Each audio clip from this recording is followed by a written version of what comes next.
नमस्कार, मैं पृथ्वी शर्मा और आप देख रहे हैं CTV7 न्यूज़ की खबरें। शुरू करते हैं प्रादेशिक खबरों से। आज कैबिनेट की महत्वपूर्ण बैठक संपन्न हुई है। मुख्यमंत्री की अध्यक्षता में इस बैठक को संपादित किया गया। इसमें जो आरक्षक पद निकाले गए थे उसे रद्द कर दिया गया है और अब DSF यानी डिस्ट्रिक्ट स्ट्राइक फोर्स के नाम से पदों के लिए नियुक्ति निकाली जाएंगी। वहीं तबादले को लेकर के अहम फैसला लेने की बात कही जा रही थी, जबकि सरकार ने एक कमेटी का गठन कर दिया है। अब इसकी अनुशंसा के आधार पर ही तबादला नीति तय की जाएगी। स्वीकृत सहायक आरक्षकों के पद को समाप्त कर डिस्ट्रिक्ट स्ट्राइक फोर्स संवर्ग के सृजन की स्वीकृति का प्रस्ताव का भी अनुमोदन किया गया है और इसके लिए पुलिस विभाग के सहायक आरक्षकों के वेतन संबंधी विसंगति को दूर करने के बारे में भी निर्णय ले लिया गया है। इस स्थानांतरण नीति के संबंध में मंत्रिमंडलीय उप समिति का गठन किया जाएगा और मंत्रिमंडल की जो उप समिति है उनके सुझाव और उनके अनुशंसा के आधार पर नया स्थानांतरण नीति बनेगा और जिसके आधार पर ट्रांसफ़र किए जाएंगे। कुल मिलाकर बात यह है कि ट्रांसफ़र में जो प्रतिबंध है वो हटेगा और उसके लिए प्रक्रिया प्रारंभ कर दी गई है।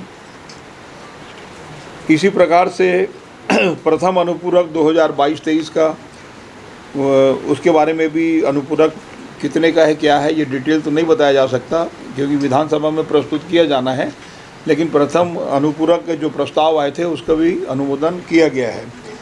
विधानसभा के अध्यक्ष, उपाध्यक्ष एवं नेता प्रतिपक्ष इनके वेतन भत्ते के प्रारूप का भी अनुमोदन किया गया है और इसके अलावा छत्तीसगढ़ मंत्री वेतन भत्ता अधिनियम 1972 के प्रारूप का भी अनुमोदन हुआ है और सदस्यों के संबंध में उनके भी प्रारूप का, विधानसभा के सदस्यों के वेतन भत्ता के संबंध में भी प्रारूप का अनुमोदन हुआ है। राष्ट्रपति मतदान को लेकर के प्रक्रिया अब तेज हो गई है। छत्तीसगढ़ में भी राष्ट्रपति मतदान की सामग्रियां पहुंची है।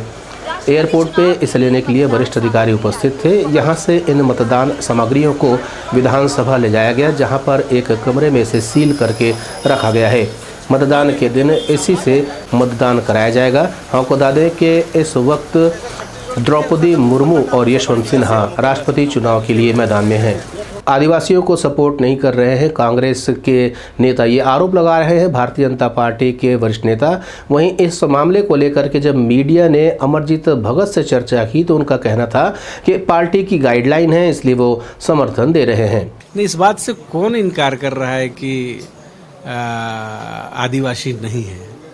आदिवासी हैं और हर कोई अपने अपने पार्टी से, संगठन से जुड़ा हुआ है। उनके पार्टी का कोई जो अनुशासन है, जो गाइडलाइन है, उससे बंधे हुए हैं। सार्वजनिक रूप से कोई भी बात इस तरह का बोलना उचित नहीं है। महिलाओं पर हो रहे अत्याचार को लेकर के भारतीय जनता पार्टी ने राजभवन कूच किया है। यहां पर उन्होंने ज्ञापन सौंपा है और शिकायत दर्ज कराई है कि इस तरह के अत्याचार पर रोक लगे। वहीं इस पर पलटवार करते हुए कांग्रेस के संचार विभाग के प्रभारी सुशीलानंद शुक्ला का कहना है कि भारतीय जनता पार्टी मुद्दा विहीन हो गई है, इसलिए वो अनर्गल आरोपों से अपनी राजनीति चमका रही है। भारतीय जनता पार्टी छत्तीसगढ़ में मुद्दा विहीन हो गई है। मुद्दों के दिवालियेपन से जूझ रही भाजपा महिला अत्याचार, महिलाओं के प्रति बढ़ते अपराध के नाम पे घड़ियाली आंसू बहा रही है। इसी प्रदेश में झलियामाजी जैसे कांड हुए थे, इसी प्रदेश में आमाडोरा जैसे कांड हुए थे। ये वही राजधानी है छत्तीसगढ़ की जहाँ पे महिला सिपाही के साथ दुराचार हो जाता है, 1 हफ्ते तक FIR नहीं होती थी।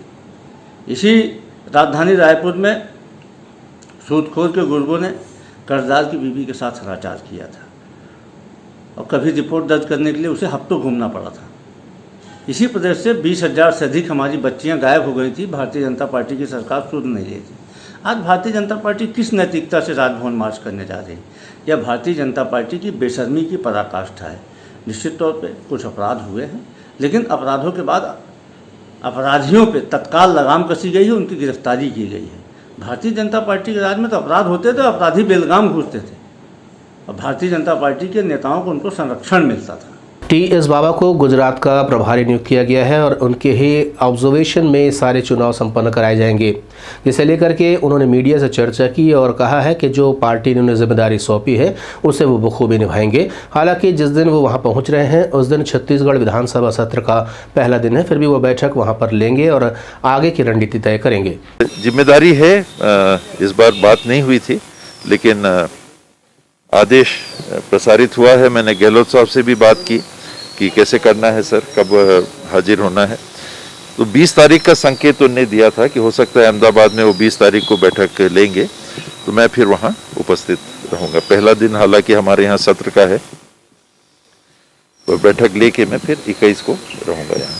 राज्यपाल अनुसुईया उइके ने अपने निवास में वृक्षारोपण का कार्यक्रम आयोजित किया था। इसमें राजभवन के जो अधिकारी वो शामिल हुए हैं। आपको बता दें कि जुलाई माह जो होता है वो पौधरोपण के लिए व्यापक स्तर पर पूरे देश पर मनाया जाता है। चूँकि वर्षा की उपलब्धता हर स्थान पर रहती है, इसलिए पेड़ों के जीवित रहने की संभावना काफ़ी बढ़ जाती है। CTV7 की खबरों में फिलहाल इतना ही। नए नए समाचारों के साथ आपसे फिर होगी मुलाकात। तब तक दें अनुमति। नमस्कार।